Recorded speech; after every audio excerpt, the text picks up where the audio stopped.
बीडमध्ये आज मनोज जरांगेंची इशारा सभा, सभेसाठी जय्यत तयारी. लाखोंच्या संख्येनं मराठा बांधव येण्याची शक्यता. मनोज जरांगेंच्या इशारा सभेच्या पार्श्वभूमीवर बीड शहरातील सर्व शाळांना आज सुट्टी जाहीर. शिक्षण विभागाचा निर्णय. काँग्रेस नेते सुनील केदार यांना अटक. नागपूर जिल्हा बँक घोटाळ्याप्रकरणी 5 वर्षांची शिक्षा.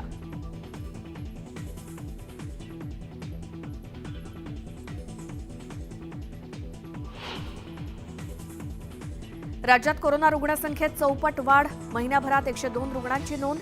नागरिकांना काळजी घेण्याचं आवाहन. उपमुख्यमंत्री अजित पवार यांनी आज भल्या सकाळीच केली भिडेवाड्याची पाहणी. पुनर्विकास प्रकल्पांचा घेतला आढावा.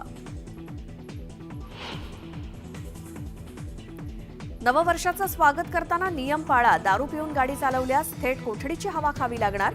मुंबई पोलिसांचा इशारा.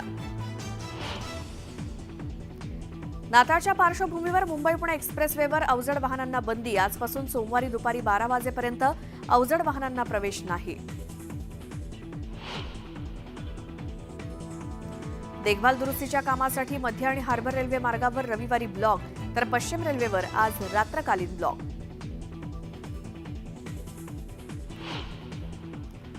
आणि आता पाहूयात बातमी. 36